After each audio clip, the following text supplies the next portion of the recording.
Μ' ακούτε ρε? Καλημέρα σας, καλησπέρα σας. Είμαστε στο κανάλι Surreal. Σήμερα θα σας μιλήσουμε για τα μεγαλύτερα red flags. Σας ζήτησα στο Instagram μου να μου πείτε τα μεγαλύτερα red flags που θεωρείτε εσείς οι ίδιοι. Σήμερα λοιπόν σας ζήτησα λοιπόν. Τι μου αν τα μιλάω ρε φίλε. Δεν με παρουσίασες, τι να κάνω, μόλις μα μιλάω. Μπορώ και τώρα να το πω, θα το κόψεις. Δεν κόβω τίποτα, όλο έτσι θα μπει. Σήμερα λοιπόν στο κανάλι αυτό δεν βρίσκομαι μόνη. Είμαι με τον συνεργάτη μου. Ένα χειροκρότημα για τον Κωνσταντίνο Κωνσταντινίδη. Γεια σας παιδιά. Τα μηνύματά σας ήταν αμέτρητα, δηλαδή δεν πίστευα ότι θα είχε τόση απήχηση. Red flag πρώτο. Και καλύτερα να μιλάω το επίθετο. Όχι ρε. Ο αγαπημένος μας Πλάτων αναφέρει ότι το μεγαλύτερο red flag είναι να τη λένε μηνοδώρα. Ακούστε με. Δεν είμαι μεγάλο red flag. Είμαι το μεγαλύτερο green flag που θα βρείτε ποτέ στη ζωή σας. Μπορεί να το επιβεβαιώσει και ο κάμεραμάν μας. Παρακαλώ. Λοιπόν, συνεχίζουμε με το δεύτερο πολύ περίεργο red flag, το οποίο δεν το έχω ξανακούσει και ποτέ στη ζωή μου. Λέει ότι το μεγαλύτερο red flag είναι, λέει, να είναι ο άλλος barman. Barman σημαίνει ότι θα συναναστρέφεσαι με πάρα πολύ κόσμο. Barman βράδυ, γυναίκες, ποτά, μεθύσια. Θεωρώ όντως ότι μπορεί να είναι red flag, αλλά εξαρτάται και από το άτομο, έτσι. Χαρακτήρες και τα λοιπά, αλλά επειδή την έχω κάνει αυτή τη δουλειά, αλλά άκυρο, εγώ ήμουν πρωί και καφέδες. Πάμε στο τρίτο red flag. Λοιπόν, εδώ βλέπω την κυρία Αλεξία, η οποία είναι και η μάνα μου, αναφέρει ότι το μεγαλύτερο red flag, λέει, είναι να είναι τσιγκούνης ο άλλος. Τσιγκούνης στα λεφτά, τσιγκούνης και στα αισθήματα. Και εδώ έρχεται το μεγάλο ερώτημα. Ποιος πληρώνει στο πρώτο ραντεβού μηνοδώρα? Στο πρώτο ραντεβού θεωρώ ότι πρέπει να πληρώσει ο άντρας. Γνώμη μου, διότι εντάξει είναι, ας πληρώσει το πρώτο ο άντρας και μετά τα βρούνε ρε παιδί μου, κατάλαβες. Είναι μια ωραία κίνηση. Πάμε λοιπόν στο τέταρτο, τέλος πάντων, άλλο ένα red flag το οποίο μας αναφέρει ο κύριος Κωνσταντίνος, ο οποίος μας λέει ότι ο άλλος είναι νάρκισσος. Το μεγαλύτερο red flag, κορίτσια, αν δείτε νάρκισσο, τρέξτε μακριά. Γιατί αναφέρεσαι μόνο στα κορίτσια, εμείς τα αγόρια? Και το ίδιο εννοούσα και για τα κορίτσια, ότι... Πού θέλω τουαλέτα. Τι θα κάνω τώρα. Δεν με νοιάζει και το ρίχνεις πάνω σου. Νάρκισσος, κορίτσια, αγόρια, άμα ο άλλος νοιάζεται τόσο πολύ για την εξωτερική του εμφάνιση. Όπα.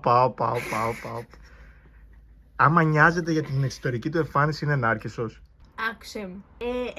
Ένα σημάδι ότι ο άλλος είναι νάρκισσος είναι ότι αγαπάει πάρα πολύ τον εαυτό του και... Άρα μας λες δηλαδή να μην αγαπάμε τον εαυτό μας? Όχι ρε, λέω με τρόπο που να τους άλλους να τους ρίχνει. Κατάλαβες? Όπως? Red flag 4 λοιπόν, πάμε στον κύριο Κωνσταντίνο Κον, ο οποίος μας λέει άμα η άλλη λέει κλάνει λέει ασταμάτητα στον ύπνο της, ειδικά λέει είναι red flag. Εδώ τα πράγματα δυσκολεύουν, κυρίες και κύριοι. Μιλάμε για μια βιολογική ανάγκη. Μπορεί η άλλη να έχει δυσανεξία στη λακτόζη, μπορεί στη γλουτένη, η κοπέλα ήθελε να φάει ένα σουρεάλ π.χ. Καταλάβατε. Για πες μας εσύ ως καμεραμάν, ως φίλος μου εδώ πέρα, τη γνώμη σου, για πες.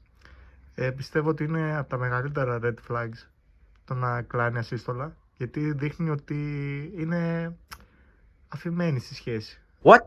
Δηλαδή θεωρείς ότι άμα η κοπέλα της φύγει όντως, γιατί μπορεί να της έχει έρθει μια οξιά γαστρεντερίτιδα, θα είναι red flag? Κοίταξε, εγώ πιστεύω ότι όταν κλάνεις ασύστολα σημαίνει ότι τον έδεσαι στο γαϊδαρό σου και δεν σε νοιάζει. Πολύ σωστό. Άρα είναι red flag άμα δώσει θέση στον τέτοιο, το γάδαρο.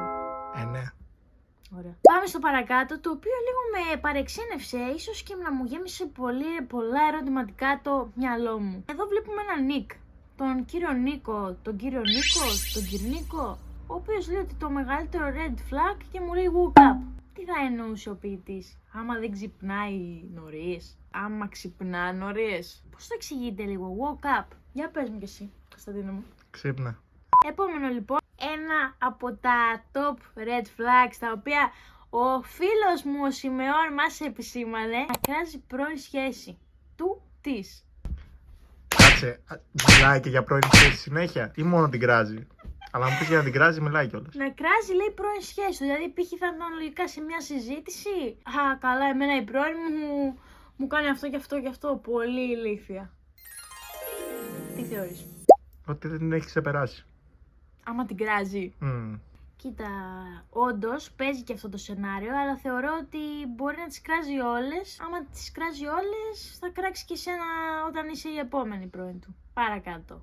Έχουμε εδώ ένα περίεργο red flag, δεν το έχω ξανακούσει, από τον κύριο Κουιού, το οποίο μας λέει ότι να έχει, λέει, αίμα ποντιακό μέσα του. Δεν ξέρω, δεν έχω γνωρίσει πόντιο. Πόντιος λογικά είναι ένας αστείος άνθρωπος. Πόντιος. Αυτό. Ό,τι πιο μετά, για να δω, έχω άλλα. Να μην έχει φίλους. Έκτο red flag. Να μην έχει, λέει, ο άλλος φίλους. Δύσκολο red flag. Δηλαδή το βλέπεις από δύο πλευρές. Μπορεί όντως να μην έχει παρέες, γιατί μπορεί να είναι μια προσωπικότητα κλειστή, αλλά είναι καλός άνθρωπος. Μπορεί να έχει, όντως να είναι ένας κακός άνθρωπος και να μην τον θέλει κανένας, οπότε είναι red flag. Δηλαδή αυτό λίγο είναι και δεν είναι. Εσύ τι θεωρείς? Για να μην έχει φίλους, κάτι παίζει μαζί του. Δηλαδή να μην έχει εννοήσει ούτε έναν, πες. Αν έχει έναν. Έχει φίλους. Δηλαδή εσύ θεωρείς ότι πρέπει άλλος να έχει 150 φίλους για να είναι green flag? Να μην είναι και να μην έχει κανέναν. Άρα θα προτιμούσες κάποια θα σου πω τώρα, που να έχει 6 φίλες ψεύτικες όλες ή μία που να μην έχει? 6 φίλες ψεύτικες όλες. Μάλιστα. Διαφωνώ απόλυτα μαζί σου λοιπόν. Εντάξει, να μην έχει και καμία φίλη είναι όντως παράξενο. Αλλά θεωρώ άλλο αυτό να έχεις μια φίλη και καλή παρά να έχεις ένα στόλο πολυκοφιλίες. Έχουμε κάποιο άλλο red flag σημειωμένο? Νομίζω πως όχι. Αυτό ήταν σήμερα το κανάλι μας. Ευχαριστούμε πάρα πολύ που μας παρακολουθήσατε. Σουρεάλ και πάλι. Ακολουθήστε με μένα, Μίνο Χάτζη, Κώστας Κον, για τα επόμενα βιντεάκια μας. Χαρήκαμε πάρα πολύ που